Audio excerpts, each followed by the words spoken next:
Dear students, good morning, very good morning. आज हम एक नया चैप्टर शुरुआत कर रहे हैं और ये जो चैप्टर है ये पूर्व में जो हम चैप्टर अध्ययन कर चुके हैं इंडिफरेंस कारो एनालिसिस उसी का एक्सटेंशन मात्र है।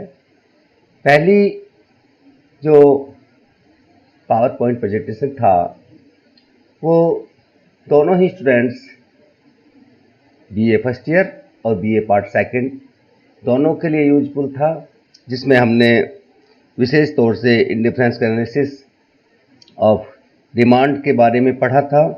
उसमें इंडिफरेंस कारो अप्रोच, इंडिफरेंस कारो क्या होते हैं, उदासीनता वक्र क्या होते हैं, किसे कहते हैं, उदासीनता मानचित्र, एक्स वस्तु वाई वस्तु के संदर्भ में, क्रमवाचक दृष्टिकोण, उपयोगिता का क्रमवाचक दृष्टिकोण, मार्जिनल रेट ऑफ सब्स्टिट्यूशन अर्थात प्रतिस्थापन की सीमांत दर के बारे में पढ़ा था। ये भी पढ़ा था कि प्रतिस्थापन की सीमांत दर घटती हुई होती है और इसीलिए इंडिफरेंस का मूल बिंदु के कॉन्वेक्स होते हैं।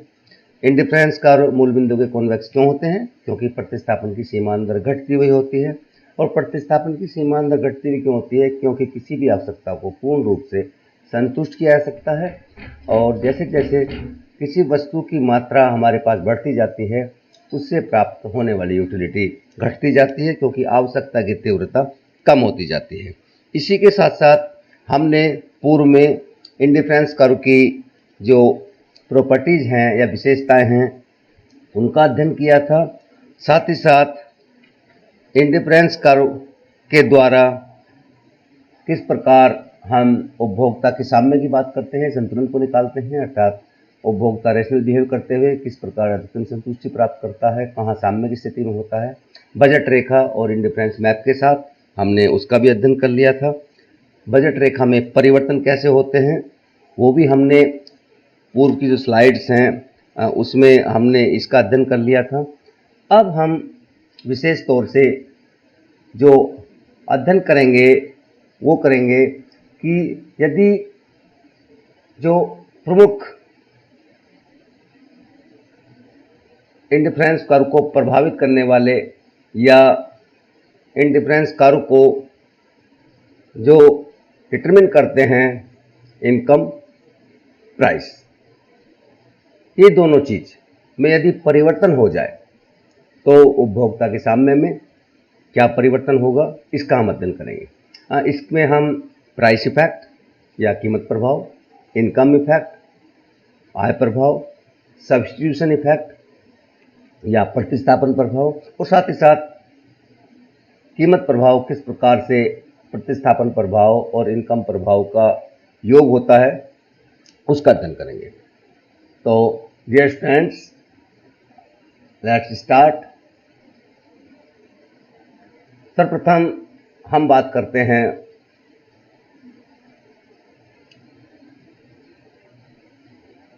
Income effect.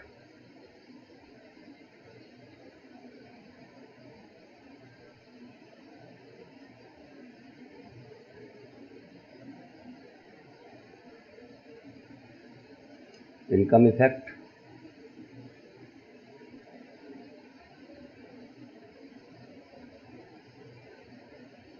आय प्रभाव।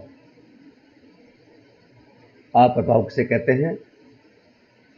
यदि वस्तु की कीमत और उपभोक्ता की रुचियां टेस्ट में कोई परिवर्तन ना हो, केवल उपभोक्ता की आय में परिवर्तन होने के फलस्वरूप उपभोक्ता की वस्तुओं के संदर्भ में जो क्रय मात्रा है वो किस प्रकार से प्रभावित होती है उसे हम आय प्रभाव कहते हैं। अर्थात केवल आय में परिवर्तन के फलस्वरूप उपभोक्ता के वस्तु के संदर्भ में क्रय मात्रा में जो परिवर्तन होते हैं, जो प्रभाव होता है उसे हम आय प्रभाव कहते हैं। इस रेखा चित्र में देखा जा सकता है कि प्रारंभ में उपभोक्ता की दी हुई आय पर प्राइस लाइन या कीमत रेखा L1 है और उपभोक्ता IC1 के बी बिंदु पर संतुलन में है।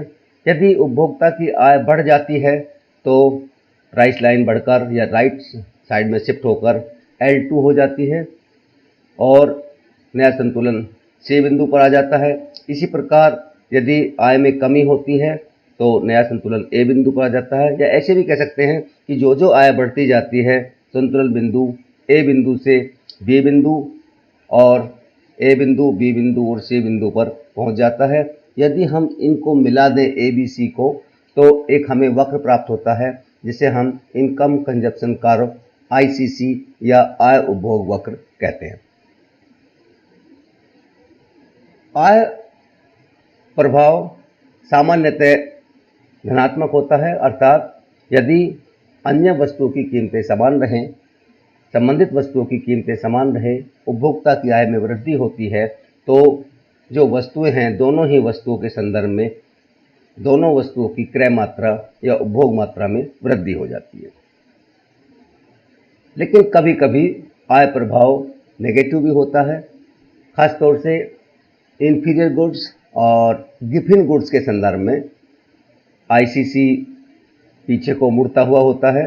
प्रस्तुत रेखा चित्र में हम देख सकते हैं, इसमें ये ICC पीछे की तरफ मुड़ता हुआ है, अर्थात जो आय में वृद्धि होती जाती है, एक्स अक्ष पर जो वस्तु है एप्पल या एक्स वस्तु जो है वो कम होती जाती है, उसकी मांग मात्रा कम होती जाती है, अर्थात एक्स वस्तु या एप्पल जो है इस डायग्राम में हमारी इंफीरियर गुड्स है या गिफिन गुड्स है। अर्थात ये बात हमें ध्यान रखनी है कि इंफीरियर गुड्स और गिफिन गुड्स दोनों वस्तुओं का आय प्रभाव नेगेटिव होता है और इनका ICC पीछे की ओर मुड़ता हुआ होता है। अब हम बात करते हैं सब्स्टिट्यूशन इफेक्ट, प्रतिस्थापन प्रभाव। प्रतिस्थापन प्रभाव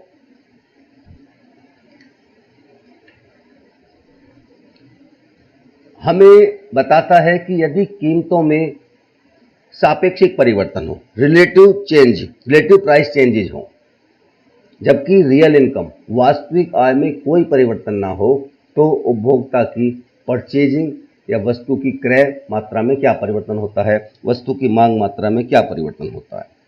अर्थात इसको हम डेफिनेशन में कह सकते हैं कि आय प्रभाव केवल हमें आय में परिवर्तन होने पर वस्तु की क्रय मात्रा को प्रदर्शित करता है, जबकि सब्स्टिट्यूशन इफेक्ट, प्रतिस्थापन प्रभाव, कीमतों में सापेक्षिक परिवर्तन के फलस्वरूप उपभोक्ता की वस्तुओं की क्रय मात्रा में होने वाले परिवर्तन को प्रदर्शित करता है।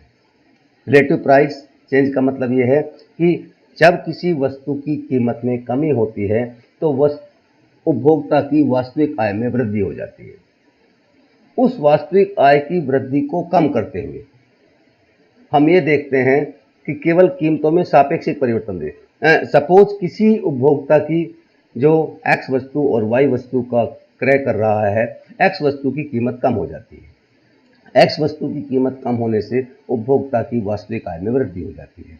यदि हम उपभोक्ता से वह वास्तविक आय जिसकी वृद्धि हुई है वापस ले लें और केवल ये देखें कि अब वह किस प्रकार से वस्तु एक्स और वस्तु वाई को क्रय कर रहा है, अर्थात कीमतों में सापेक्षिक परिवर्तन के फलस्वरूप क्योंकि एक्स वस्तु वाई की तुलना में सस्ती हो गई है, वह वाई की मात्रा अधिक खरीदेगा, एक्स की मात्रा अधिक खरीदेगा और वाई की मात्रा कम खरीदेगा। अर्थात केवल कीमतों में सापेक्षिक परिवर्तन के फलस्वरूप हम वस्तु की क्रय मात्रा पर प्रभाव को प्रतिस्थापन प्रभाव कहते हैं। ये विशेष तौर से जो हम वास्तविक आय में परिवर्तन करते हैं वो दो मेथड से करते हैं। पहला मेथड है स्लस्की मेथड और दूसरा है J.R. हिक्स ने बताया था हिक्स मेजर्स। स्लस्की मेथड में यदि हम बात करें, स्लस्की मेथड्स में लागत अंतर के बराबर, अर्थात उपभोक्ता की रियल इनकम में वास्तविक आय में उतनी कमी की जाती है जिससे कि उपभोक्ता चाहे तो पहले वाले संयोग को जो कि वह कीमत में परिवर्तन से पूर्व क्रय कर रहा था उसको क्रय कर सके। वस्तु की कीमत में कमी होती है वस्तु की कीमत में कमी होने से उसकी वास्तविक आय में वृद्धि होती है। उस वास्तविक आय में वृद्धि को ट्रेस्की मेथड के अनुसार लागत अंतर के बराबर हम कम कर देते हैं, जिससे कि उपभोक्ता ऐसी स्थिति में आ जाता है जिससे कि यदि वो चाहे तो पहले वाले संयोग को क्रय कर सकता है। इस डायग्राम में हम देख सकते हैं, सपोज पहले प्राइस लाइन ए बी है और उपभोक्ता IC1 के डी बिंदु पर संतुलन में है। इस डी बिंदु पर उपभोक्ता वस्तु एप्पल की OM इकाई और ऑरेंज की ON इकाई को क्रय कर रहा है। अब यदि उपभोक्ता की आय में कोई परिवर्तन ना हो, ऑरेंज की कीमतों में कोई परिवर्तन ना हो, एप्पल की कीमत कम हो जाती है, तो प्राइस लाइन शिफ्ट होकर AC हो जाती है। इस AC पर उपभोक्ता का नया संतुलन IC2 के E बिंदु पर है। ये कीमत प्रभाव के कारण उपभोक्ता यहाँ पर आया है। आगे हम कीमत प्रभाव का अध्ययन करेंगे अभी, लेकिन क्योंकि हमें प्रतिस्थापन प्रभाव निकालना है, इस कीमत में कमी के कारण, एप्पल की कीमत में कमी के कारण उपभोक्ता की रियल इनकम, वास्तविक आय में वृद्धि हो जाती है। उस वास्तविक आय को उपभोक्ता से यदि हम वापस ले लें सल्स्की मेथड के अनुसार, कितनी आय वापस ले लें? लागत अंतर के बराबर, अर्थात उपभोक्ता को ऐसी स्थिति में छोड़ दें जिससे कि वह चाहे तो पहले वाले कॉम्बिनेशन को क्रय कर सके। अर्थात हम GH, एक ऐसी लाइन, प्राइस लाइन GH खींचते हैं जो AC के समानांतर है, अर्थात AC की कीमत स्थितियों को प्रदर्शित कर रही है जबकि उसकी आय हमने इतनी कम कर दी है, अर्थात ये GH पूर्व संयोग D से गुजर रही है। यदि हम लागत अंतर की माप की बात करें तो वस्तु एप्पल के रूप में ये HC के बराबर है और वस्तु ऑरेंज के में AG के बराबर है। ये लागत अंतर को प्रदर्शित कर रही है। चूंकि उपभोक्ता अब प्राइस लाइन GH का सामना कर रहा है तो नया संतुलन उसका IC3 के F बिंदु पर होगा, अर्थात सल्स्की मेथड में जो नया संतुलन होता है वो अपेक्षाकृत दाईं ओर के या ऊंची उदासीनता वक्र पर होता है। उपभोक्ता अब वस्तु एप्पल या वस्तु X की मात्रा OQ और वस्तु ऑरेंज की मात्रा OP क्रय कर रहा है, अर्थात वस्तु जो एप्पल हमने लिया है X पर उसकी मात्रा OM से बढ़कर OQ हो गई है, अर्थात MQ मात्रा में वृद्धि हुई है। यही सब्स्टिट्यूशन इफेक्ट है या प्रतिस्थापन प्रभाव है, अर्थात उपभोक्ता का बिंदु D से बिंदु F तक का चलन प्रतिस्थापन प्रभाव को प्रदर्शित करता है, क्योंकि एप्पल अब ऑरेंज की तुलना में सस्ते हो गए हैं, जिसके कारण एप्पल की मात्रा MQ के बराबर बढ़ जाती है और ऑरेंज की मात्रा NP के बराबर कम हो जाती है।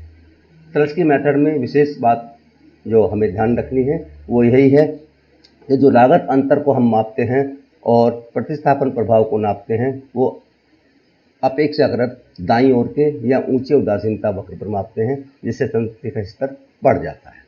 तो ये सल्स्की मेथड हुआ जो कि प्रतिस्थापन प्रभाव को प्रदर्शित करता है। हिक्स मेथड, हिक्स के प्रतिस्थापन प्रभाव में वस्तु की कीमत में कमी के कारण जो वास्तविक आय में वृद्धि होती है उसे हम आय में क्षतिपूरक परिवर्तन, कंपनसेटिंग वेरिएशन इन इनकम के द्वारा समाप्त करते हैं, अर्थात उपभोक्ता से हम इतनी आय वापस ले लेते हैं जिससे कि उपभोक्ता के संतुष्टि के स्तर में कोई परिवर्तन न हो। यहाँ पर बात ध्यान रखने वाली फिर हम बात करते हैं कि हिक्स जो बात करते हैं वो लेवल ऑफ सेटिस्फैक्शन की बात करते हैं, संतुष्टि स्तर की बात करते हैं, जबकि सल्स्की की धारणा में वास्तविक आय की धारणा जो है वो उपभोक्ता की क्रय शक्ति, परचेजिंग पावर से जुड़ी हुई है। हिक्स मेथड्स या हिक्स मेथड को हम किस प्रकार GRX प्रतिस्थापन प्रभाव को मापते हैं इस रेखा चित्र के द्वारा देख सकते हैं। प्रस्तुत रेखा चित्र में सर्वप्रथम प्राइस लाइन AB है जो उपभोक्ता की आय और जो ऑरेंज और एप्पल वस्तु दी गई है उनकी कीमत को प्रदर्शित करती है। उपभोक्ता IC1 के D बिंदु पर संतुलन में है और वह यहाँ पर एप्पल की OM मात्रा और ऑरेंज की ON मात्रा का क्रय कर रहा है। अब यदि उपभोक्ता की आय में कोई परिवर्तन ना हो, उपभोक्ता के टेस्ट या रुचियों में कोई परिवर्तन ना हो, केवल एप्पल की कीमत कम हो जाए, जिसके कारण प्राइस लाइन शिफ्ट होकर AC हो जाती है। अब नया संतुलन D की बजाय E बिंदु पर होता है, जो ऊंचे उदासीन दबाव IC2 पर है। यहाँ से यहाँ तक का चलन प्राइस इफेक्ट है, कीमत प्रभाव है। अभी हम इसके बाद इसका अध्ययन करेंगे। अब हमें निकालना है प्रतिस्थापन प्रभाव, क्योंकि हिक्स कहते हैं कि कीमत में कमी के कारण जो वास्तविक आय में वृद्धि हुई है, उसे हम कीमत में या आय में क्षतिपूरक परिवर्तन के द्वारा समाप्त कर देते हैं। अर्थात हम उपभोक्ता से इतनी आय वापस ले लेते हैं जिससे कि उपभोक्ता पूर्व के उदासीनता वक्र पर ही कहीं रहे, अर्थात उसके संतुष्टि के स्तर में कोई परिवर्तन ना हो, क्योंकि हम जानते हैं कि उदासीनता वक्र के प्रत्येक बिंदु पर संतुष्टि का स्तर, यूटिलिटी का स्तर समान रहता है। अर्थात हम IC1 के समानांतर GH एक प्राइस लाइन खींचते हैं जो IC1 को F बिंदु पर स्पर्श करती है। अब जो प्राइस लाइन GH है वो नई कीमत स्थितियों का सामना कर रही है और हमने आय में क्षतिपूरक परिवर्तन कर दिया है। आय में क्षतिपूरक परिवर्तन एप्पल के रूप में HC के बराबर है, CH के बराबर है, इतनी कमी हुई है, और ऑरेंज के रूप में AG के बराबर है, इतनी हमने आय में कमी की है। यही आय में क्षतिपूरक परिवर्तन है, अर्थात वास्तविक आय में जो वृद्धि हुई थी उसको हमने इस लाइन के द्वारा कम कर दिया है। अब उपभोक्ता AC द्वारा प्रदर्शित कीमतों का सामना कर रहा है, बड़ी कीमतों का सामना कर रहा है। उपभोक्ता IC1 के F बिंदु पर संतुलन में है, अर्थात अब वह वस्तु एप्पल की OQ मात्रा और ऑरेंज की OP मात्रा का क्रय कर रहा है। हम देखते हैं कि चूंकि कीमत कमी से आय में जो परिवर्तन हुआ था, वास्तविक आय में जो परिवर्तन हुआ था, उसमें हमने हिक्स मेथड के अनुसार आय में क्षतिपूरक परिवर्तन द्वारा समाप्त कर दिया है, उसको वापस ले लिया है। केवल उपभोक्ता X और Y या एप्पल और ऑरेंजेस की कीमतों में सापेक्षिक परिवर्तन के फलस्वरूप उपभोग मात्रा या क्रय मात्रा को प्रदर्शित कर रहा है, क्योंकि अब एप्पल्स रिलेटिवली चीप हो गए हैं, सस्ते हो गए हैं, अर्थात उपभोक्ता MQ के बराबर अधिक मात्रा खरीदता है और ऑरेंज की NP के बराबर कम मात्रा खरीदता है। यह MQ जो बढ़ी हुई मात्रा है, यही प्रतिस्थापन प्रभाव को प्रदर्शित करता है, अर्थात उपभोक्ता बिंदु D से बिंदु F तक का चलन, बिंदु D से बिंदु F तक का चलन प्रतिस्थापन प्रभाव को प्रदर्शित करता है। ओके, नेक्स्ट हम बात करते हैं प्राइस इफेक्ट। प्राइस इफेक्ट से पहले थोड़ा सा मैं बताऊं कि जब वस्तु की कीमतों में परिवर्तन होता है तो प्राइस लाइन किस प्रकार से शिफ्ट होती है। आप देखें, ये प्रारंभ में इस रेखा चित्र में यदि हम बात करें, देखें तो ये प्रारंभ में कोई उपभोक्ता की आय और वस्तु ऑरेंज और एप्पल की कीमत दी हुई है, L1 प्राइस लाइन है। यदि एप्पल्स की कीमत में वृद्धि हो जाती है, 12 रुपये हो जाती है, तो ये प्राइस लाइन L3 पर आ जाती है। यदि एप्पल की कीमत कम हो जाती है तो प्राइस लाइन दाईं ओर शिफ्ट हो जाती है और L2 हो जाती है। एक बात ध्यान रखें, हमेशा हमें ये याद रखना है, हमेशा अपने जहन में रखना है कि जब वस्तु की कीमत में परिवर्तन होता है तो कीमत रेखा के ढाल में परिवर्तन हो जाता है। दोबारा हम ध्यान रखने योग्य बात क्या है कि जब वस्तु की कीमत में परिवर्तन होता है तो कीमत रेखा के ढाल में परिवर्तन हो जाता है, जबकि आय में परिवर्तन होने पर ढाल में परिवर्तन नहीं होता है। कीमत रेखा पूरी की पूरी शिफ्ट हो जाती है, एक दूसरे के पैरेलल होती है।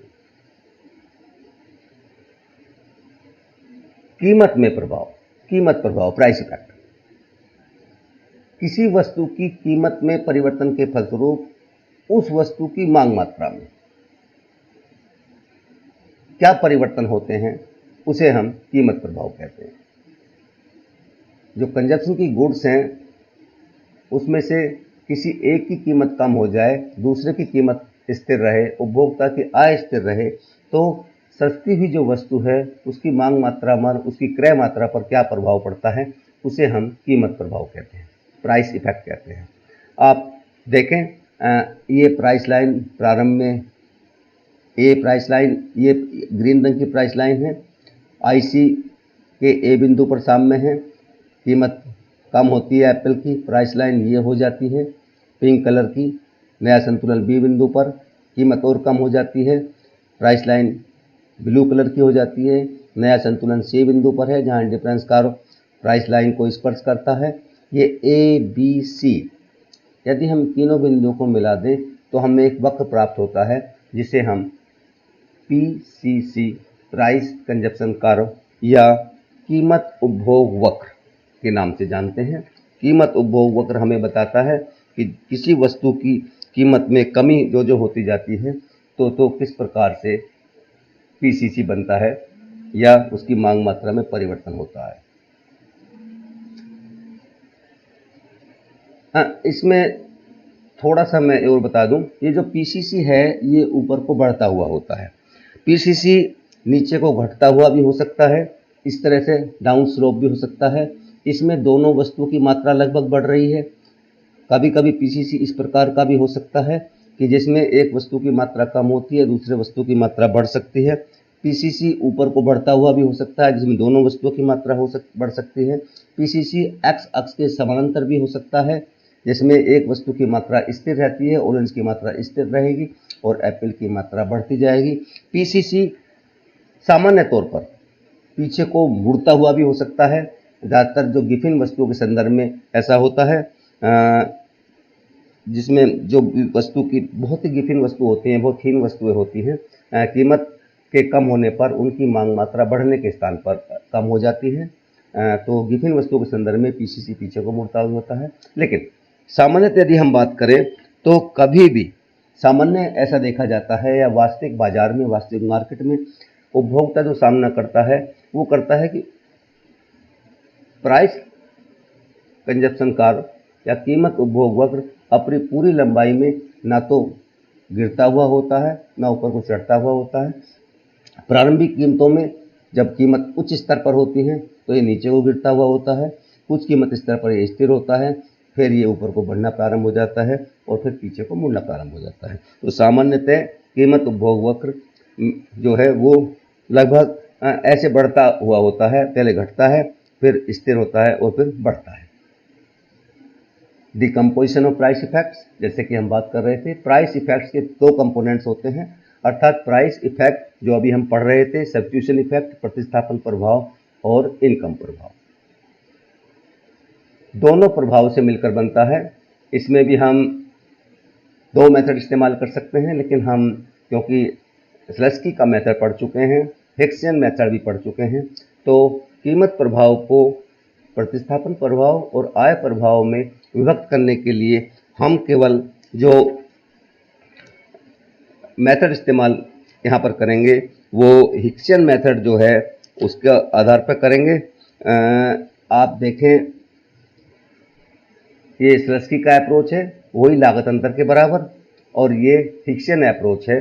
आप इसमें देखें, प्रारंभ में प्राइस लाइन ए बी संतुलन डी बिंदु पर, एप्पल्स की कीमत कम हुई, प्राइस लाइन शिफ्ट होकर ए सी नया संतुलन ई बिंदु पर, अर्थात बिंदु डी से बिंदु ई तक का चलन। यदि हम इसको ऐसे मिला दें, that's PCC, price consumption curve, D बिंदु से ई बिंदु तक का चलन प्रतिस्थापन प्रभाव।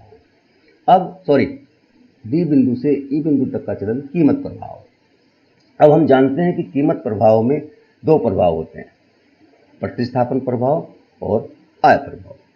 अब हम इसमें विभक्त करना है कि कितना प्रतिस्थापन प्रभाव है और कितना आय प्रभाव है, क्योंकि हम हिक्सियन अप्रोच या हिक्स के मेथड का इस्तेमाल कर रहे हैं, अर्थात हम प्रतिस्थापन प्रभाव जानने के लिए आय में क्षतिपूरक परिवर्तन करते हैं और GH एक ऐसी लाइन खींचते हैं जो प्राइस लाइन AC जो नई कीमत स्थितियों को बताती है उसके समानांतर है, और घटी हुई आय जो आय में क्षतिपूर्व परिवर्तन द्वारा CH के बराबर कम कर दिया गया है।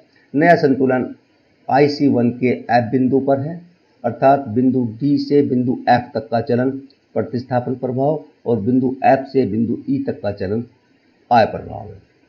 यदि हम देखें कीमत प्रभाव के कारण वस्तु की मात्रा OM से बढ़कर OP हो गई है, अर्थात कीमत प्रभाव के कारण वस्तु की मात्रा में MP कितनी मात्रा बढ़ी है, इतनी मात्रा की वृद्धि हुई है।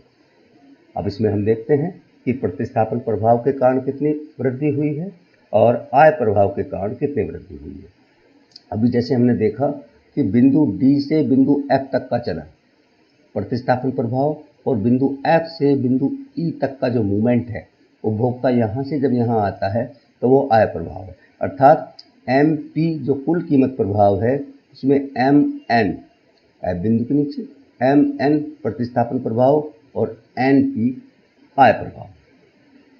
सामान्य वस्तु के संदर्भ में आय प्रभाव धनात्मक होता है और जो गिफिन वस्तु होती हैं या इंफीरियर गुड्स होती हैं उनका ऋणात्मक होता है। ये प्राइस इफेक्ट जो दिखा रखा है, थोड़ा सा मांग वक्र किस प्रकार का बनेगा उसको हम देख लेते हैं। जो नॉर्मल गुड्स हैं, सब्स्टिट्यूशन इफेक्ट की बात करें तो वो हमेशा पॉजिटिव होता है। वैसे तो नेगेटिव होता है, विपरीत अंतर होता है, लेकिन पॉजिटिव का सेंस यहाँ पर यह है केवल कि यदि किसी वस्तु की कीमत कम होती है तो सब्स्टिट्यूशन इफेक्ट के कारण उसकी मांग मात्रा में वृद्धि होती है।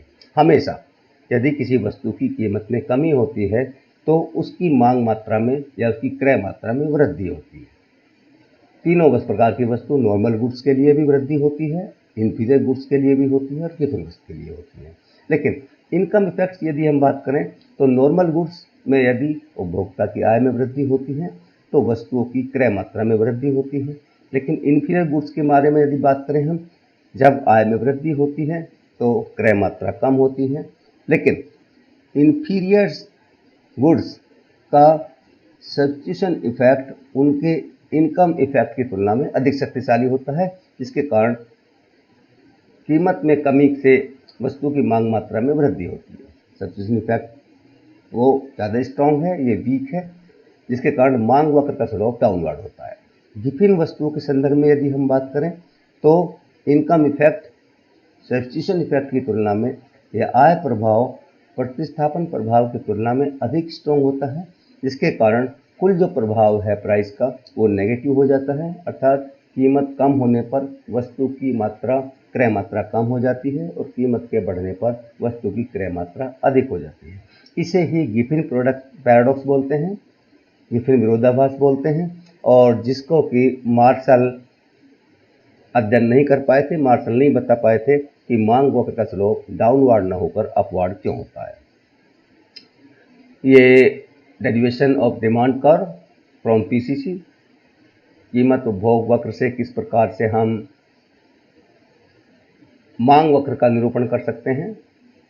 आप इसमें देख सकते हैं जो जो किसी वस्तु की कीमत कम होती जाती है, प्राइस लाइन शिफ्ट होकर A, B1, B2, B3, B4 होती जाती है और इंडिफरेंस कारों के A, B, C, D बिंदुओं पर सामने हैं, जहां पर इंडिफरेंस कारों IC1, IC2, IC3, IC4 price line को स्पर्श करते हैं। यदि हम A, B, C, D बिंदुओं को मिला दें तो हमें ये PCC प्राप्त होता है, जैसा कि हम अभी पूर्व स्लाइड में अध्ययन कर चुके हैं। ये नीचे को गिरता जाता है, अर्थात इसमें X वस्तु की मात्रा जो है वो वृद्धि हो रही है, Y वस्तु की मात्रा में कमी हो रही है। इसी के बिल्कुल नीचे यदि हम कीमत घटती हुई कीमत के सापेक्ष में वस्तु की मांग मात्रा तो एक रेखा चित्र पर प्लॉट कर लें तो हम देखते हैं कि जब उपभोक्ता प्राइस लाइन B1 का सामना करता है तो दी हुई कीमतों पर वह OQ मात्रा कीमत घटती है, OQ2 मात्रा कीमत और घटती है, C कॉम्बिनेशन पर संतुलन होता है, OQ3 मात्रा और कीमत और कम होने पर जब प्राइस लाइन B4 हो जाती है, नया साम्य PCC का D बिंदु पर होता है, मात्रा OQ4 हो जाती है। प्राइस और क्वांटिटी डिमांड के रेफरेंस में हम ये A, B, C, D बिंदु प्लॉट होते हैं। इनको यदि हम मिला लें तो हमें डाउनवर्ड बाएं से दाएं नीचे को गिरता हुआ एक मांग वक्र प्राप्त होता है जो हमें बताता है कि कीमत और मांग मात्रा में विपरीत संबंध होता है। मांग के नियम के अनुसार वो हमको मांग वक्र का निरूपण बताता है। ये समिंग अप है कि डिस्ट्रीब्यूशन में, प्रोडक्शन में, एक्सचेंज में, पब्लिक फाइनेंस में, इंटरनेशनल ट्रेड में इन डिफरेंस कारों का बहुत महत्व है। ये अभी जो हम डिमांड कर्व बना रहे थे उसी का निरूपण है। ये नॉर्मल गुड्स के संदर्भ में है, ये इन्फीरियर गुड्स के संदर्भ में है। इन्फीरियर गुड्स में भी डिमांड कर्व इसी प्रकार का आता है। ये dx नीचे को गिरता हुआ आता है, जबकि इसका आय प्रभाव ऋणात्मक होता है, अर्थात आय कम होने पर मांग मात्रा कम होती है, लेकिन क्योंकि इसका प्रतिस्थापन प्रभाव अधिक स्ट्रॉन्ग होता है जिसके कारण मांग वक्र डाउनवर्ड स्लोप होता है। ये विभिन्न वस्तुओं का डिमांड कर्व है, ये भी पीसीसी से बनाया गया था, लेकिन इसमें हम देखते हैं कि जो इनकम इफेक्ट है वो अधिक शक्तिशाली होता है सब्स्टिट्यूशन इफेक्ट की तुलना में। इसके कारण हमें डिमांड कर्व अपवर्ड स्लोप का बाएं से दाएं ऊपर को उठता होता है। इसे हम गिफिन पैराडॉक्स कहते हैं। इसमें वस्तु की कीमत कम होने पर वस्तु की मांग मात्रा कम हो जाती है। तो ये तीनों वस्तुओं के डिमांड कर्व भी हम इससे कर सकते हैं। आपके स्टूडेंट्स, यदि कोई भी चीज़ आपकी समझ में नहीं आया हो तो आप मुझसे व्हाट्सएप पर या मेरा फ़ोन नंबर आपके पास है, कभी भी आप मुझे फ़ोन कर सकते हैं, कॉल कर सकते हैं। वर्तमान परिस्थितियों में संभव नहीं है कि हम रूबरू सामने बैठकर क्लास में अध्ययन कर सकें। आवश्यकता पड़ी तो यही चैप्टर हम दोबारा पढ़ सकते हैं। कोई भी प्रॉब्लम हो आपको तो मुझे फ़ोन अवश्य कीजिएगा। कुछ भी पूछना हो व्हाट्सएप पे आप मैसेज छोड़ सकते हैं, मैं आपसे कांटेक्ट करूँगा। Thank you very much. ध्यान रखिएगा अपना, सोशल डिस्टेंस को बनाए रखिएगा।